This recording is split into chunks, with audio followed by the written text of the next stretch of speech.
Alright, what's good everyone? Welcome back to my channel. So in today's video, I'm going to show you guys the way that I trade US30 so you guys can have an idea how I catch all this move with the VIP group. So let's get started. Alright, so before we start with the example, US30 is not a pair that is very hard to trade, right? US30 is very simple. It's just like the other pairs. Now, the only difference is that US30 does require a higher capital to trade, right?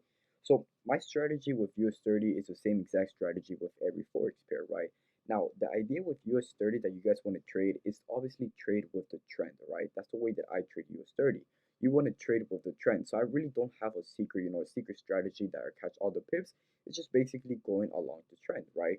So I'm going to show you guys two examples that I did take last week. So I'm going to show you guys a sell and then a buy, and I'm going to show you guys the reason why I took that trade, right?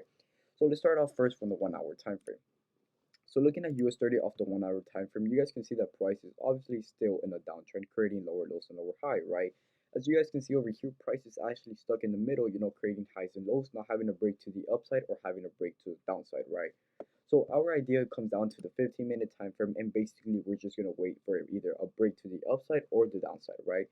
So we're just gonna wait to see what price does at this point. So we have a resistance over here, and then we also have a support down here. So our idea is for price either breaks to the upside, then we simply go along the trend. That is a long position since price comes back and retests this level of resistance to then be used as support so we can continue back to the upside, or we do the opposite. If price starts breaking under, then we simply wait for the next pullback, use this support to act as resistance, and then we can look for sells, right? So we need to wait to see what price does at this point. Alright, so as you guys can see, price did end up breaking to a downside, right? So whenever we're breaking to a downside, already breaking under support, our idea already is looking for sells, right? Now, what is the case in here? We're just waiting for price to pull back into this level of support to then be used as resistance to then sell. So I'll let you guys know once we reach that area. Alright, now that price did create a new lower high, we are now retesting the level of support to then be used as resistance, right? Now, my entry idea with US30 is basically we need to wait for price to trade under structure or above structures, right? So for in this case, we need to wait for price to trade under this level of support so then it can be valid sells, right? If price starts closing above the level of support, then I'm no longer interested due to the fact that price now can start breaking above structure because it did close above and not under, right? So for in this case, we go down to the 5-minute time frame and we just basically wait for any bearish confirmation that calls out sell so then we can enter a sell, right?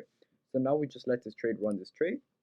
And as you guys can see, price did end up hitting our final TP for a very nice 2,000 plus pips, right? So this is the first example. Now I'm going to show you guys a second example. All right, so now that price has now pulled back into this level of resistance to then be used as support, we basically need to wait for price to be above structure so then we can enter a long position, right? So for in this case, you guys can see the clean exact structures, right? So over here, we are creating lower lows and lower highs, right? So over here, we are creating lower lows and lower highs. And as you guys can see, price starts breaking to the upside, creating higher highs and higher lows. So we're now retesting the level of resistance to then be used as support. As you guys can also use trend line in this case, right? Price is now creating in the uptrend, right? So our idea for this trade is for either price to break under, then we just go in for sells, or if price starts breaking above, then we go in for buys, right? So for in this case, as you guys can see, we did enter going buys and our TP did hit for a very nice 2,000 plus pips, right? So very simple strategy, the way that I like to trade US30. Just go along the trend, right? If price is going down, then we usually start looking for sells. If price starts going up, then we usually go look for buys, right? So that's pretty much it, guys, for this video. If you guys want more details on how I trade US30, comment down below, and I'll make sure I post that during this week. Thank you guys for watching, and I'll see you guys in the next video. Peace out.